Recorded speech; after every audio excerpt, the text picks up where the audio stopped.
Morning, y'all. Today we're going to put on some new shocks and struts. Keep it simple. For those of you who don't know, there's actually 4 shocks in the back, and I'll show you those a little bit later. Got some entry-level, affordable shocks. I'm not going crazy with Coney or anything like that. This is just going to be a daily driver, so I'm going to keep it simple. And we'll get it up in the air, replace the shocks and struts, and I'll try to show you how easy it is for a non-mechanic like me. All right, got the car up on the stands, on the QuickJack frames. The tires are 12 inches off the ground. The frame is 22 inches off the ground at the fully raised position. So they get up pretty high. I'm getting ready to take off the rear wheels.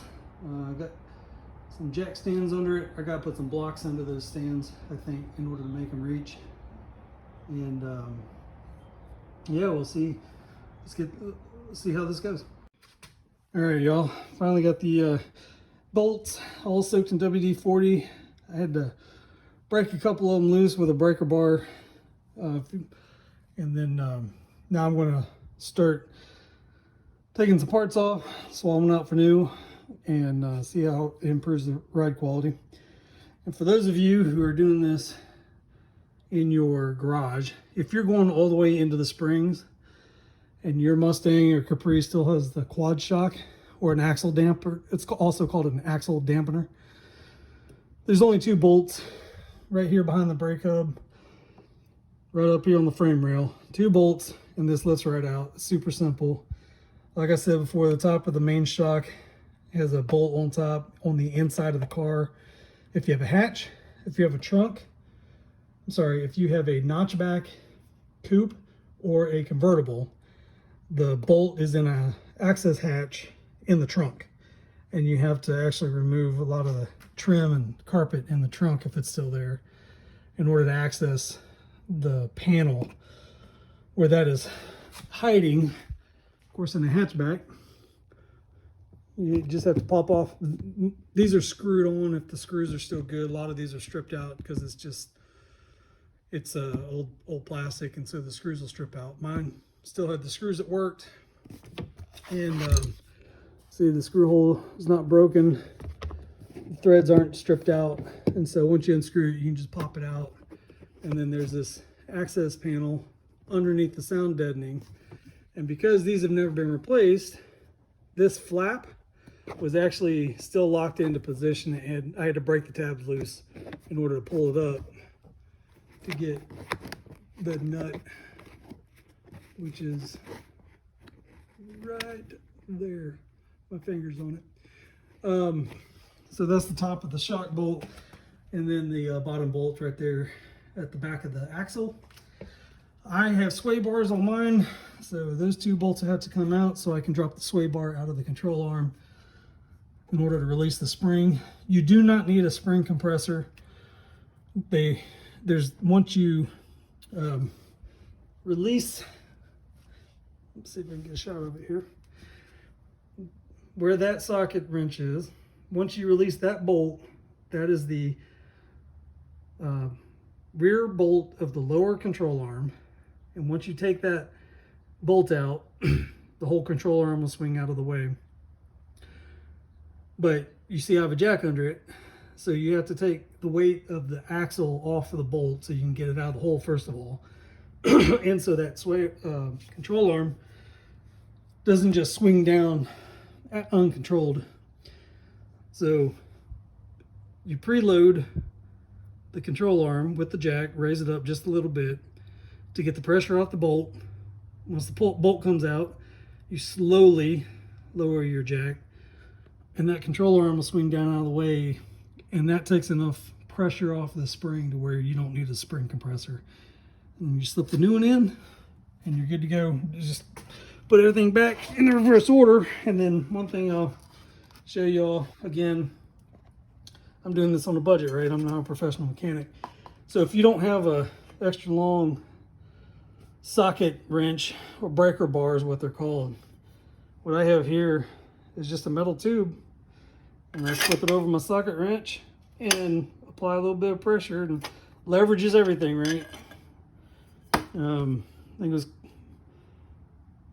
some smart guy back in the old days said, give me a big enough lever and I can move the world.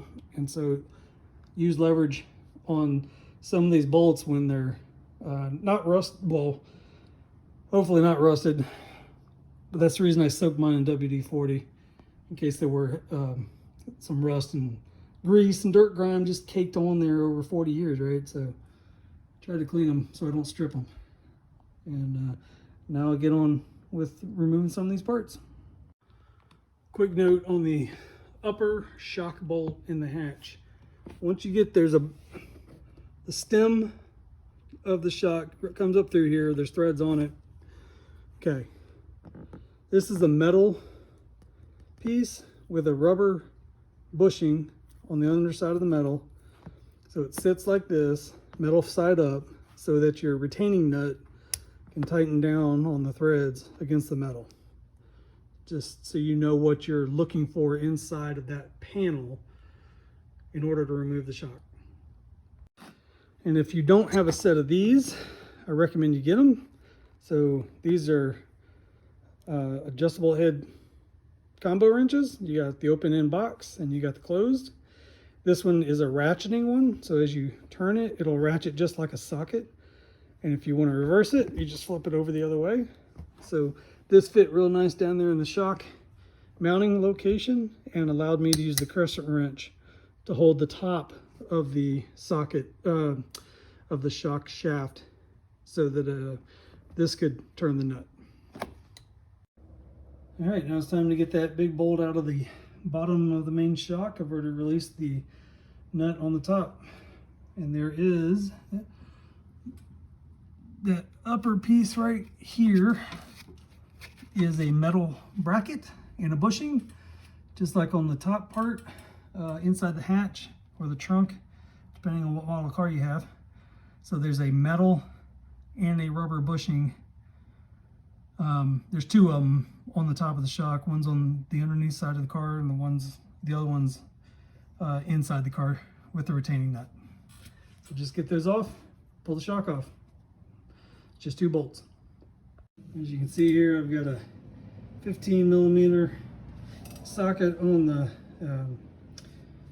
bolt head, an 18mm on the nut, and I'm just using two ratcheting wrenches to work it off a little quicker.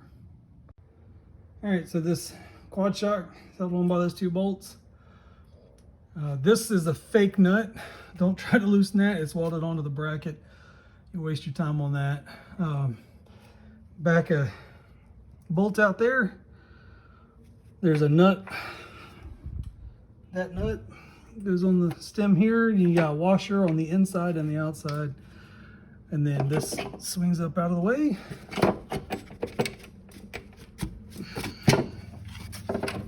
And you just pull it off and you're done. Okay, so here's a look at the shock out of the car. Lower bolt goes through your bushing.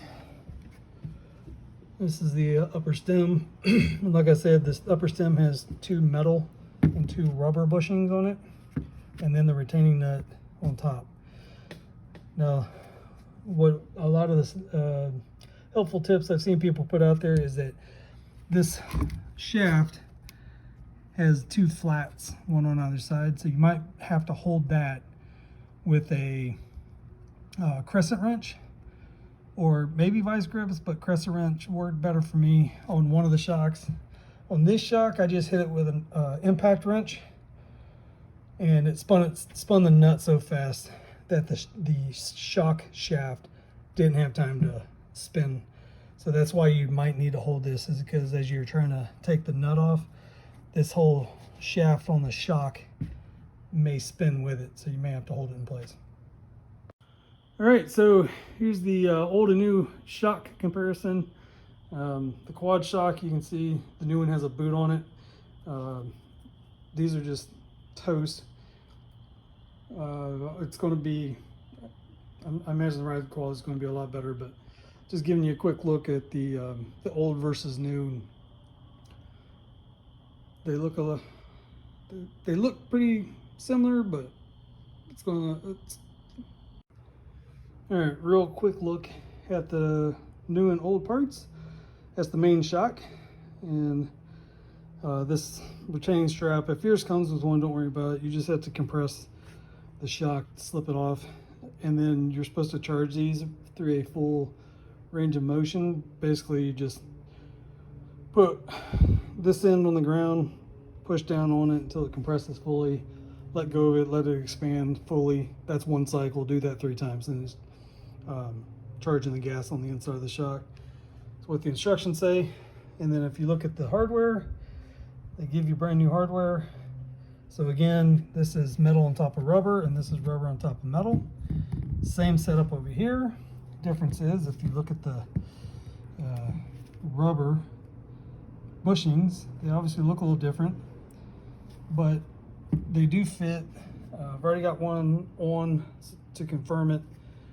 You just put them on there, assemble it just like it's just like you took it off.